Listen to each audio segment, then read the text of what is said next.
ના ના ના અમે સાંભળીશું અમે સાંભળીશું જો ભાઈ આપણો જીવ બહુ દુઃખ પામે છે. દુઃખ એટલે દુઃખ તો ભોગવીને આવ્યા છે. કયા દુઃખ?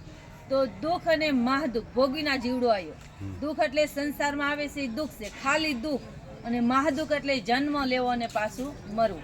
જન્મ લેવો હેલું નથી અને મરવું હેલું નથી. જન્મ લેવો એટલે માતાના ઉદરમાં ઊંધા માથે રહેવું પડે. 1-2 દિવસ નહીં, 9-9 મહિના સુધી માનું મેલું પાણી, ગંદુ પાણી આપણી આંખોમાં, કાનમાં, મુખમાં જાતું. શ્વાસ નહોતા લઈ શકતા, મસ્તક પાણીમાં ડુબાડેલું તું, શ્વાસ નહોતા લઈ શકતા. ત્યારે આપણે પરમાત્માને વિનંતી કરતા, હે પરમાત્મા, હે કુદરત, હે રામજી, મને આ દુઃખમાંથી એકવાર છોડું. 24 કલાક રામ રામ રે. 24 કલાકનું આજ આપણે કહીને આવ્યા છે, પણ આજ આપણી પાસે સમય નથી, ટાઈમ નથી. કોઈને કંઈક બેહો 2 મિનિટ તો શું કે અમારી પાસે ટાઈમ નથી, સમય નથી. પણ મનુષ્ય દેહ શું કામ મળ્યો આપણને? કહા સે આયા કહા જાયેગા, ખોજ કરો અગલે ઘર કી. સદગુરુ મિલે તો શાન બતાવે, ખોલ દેવે અંતર. જ્યારે આપણને ભવતારી સદગુરુ મળશે ને, ત્યારે સમજણ આવે કે હું કોણ છું. હું એટલે આપણું આ શરીર નથી, હું એટલે આપણો જીવ તો ક્યાંથી આવ્યો. એક વાર મનુષ્ય દેહ નહોતો મળ્યો ત્યારે આ જીવ ક્યાં હતો, અને હજી પણ આ શરીર છોડીને જીવ જાય છે તો ક્યાં જાય છે એની આપણે ખબર હોવી જોઈએ કે નહીં? અત્યારે નથી, પણ સદગુરુ મળે તો એની સમજણ આવે કે આ જીવ ક્યાંથી આવ્યો ને ક્યાં જવાનું. આપણો જીવ બહુ દુઃખ ભોગવે છે. અરે જન્મવાના દુઃખ, મરવાના દુઃખ, ગઢપણના દુઃખ, ગર્ભના દુઃખ, 84ના દુઃખ, નરકના દુઃખ, જમનો માર, બધાય દુઃખ આપણો જીવ ભોગવે છે, બહુ ભોગવે છે, બહુ દુઃખ પામે છે. અરે આ બધાય દુઃખમાંથી મુક્ત થવું છે તો એનો ઈલાજ એક જ, રામ નામ લઈ. રામ નામ લ્યો અને ભાગ્ય જગાવી લ્યો. આ જેવો અવસર મોકો મળ્યો છે, વારંવાર મનુષ્ય દેહ નહીં મળે. દેવ કરતા દુર્લભ માનવ દેહ.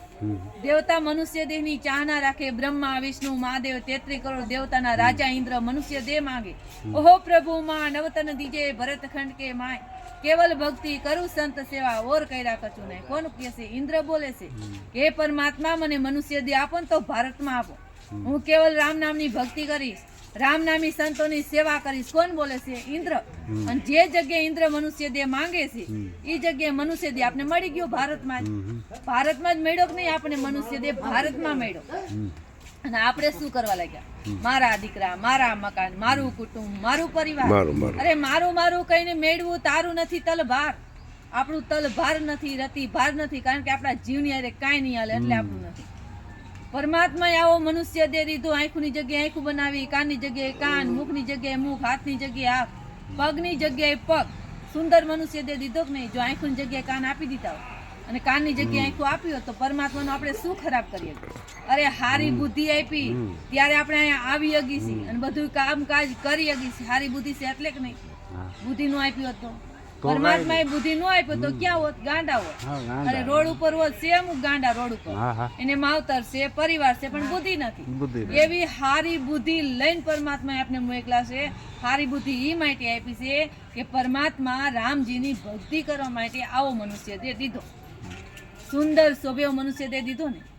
અરે આ જીવને શ્વાસ તણી સગાઈ ઘરમાં ઘડી નો રાખે ભાઈ. આમાં શ્વાસ છે ને ત્યાં લગી જ આપણા મકાનમાં રહેવા દઈશ. આપણો ભલે 5 લાખનો બંગલો બનાવી, 5 કરોડનું મકાન બનાવી, એમાં આમાં શ્વાસ છે ત્યાં લગી જ રહેવાનું. શ્વાસ પૂરા થાય એટલે કોઈ આપણું અહીં હગું નથી. બધાના મુખમાં એક જ વાત છે, હટ કાઢો, એકદમ કાઢો.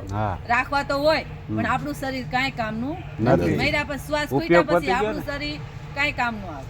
એટલે રામ નામ લઈ લ્યો અને ભાગ્ય જગાવી લો. આજે અમે આટલો સમય કાઢીને તમારા હાથું થઈને આવ્યા, તમારા જીવની દયાથી અમે આવ્યા છે કે આ એક પણ જીવ અહીંયા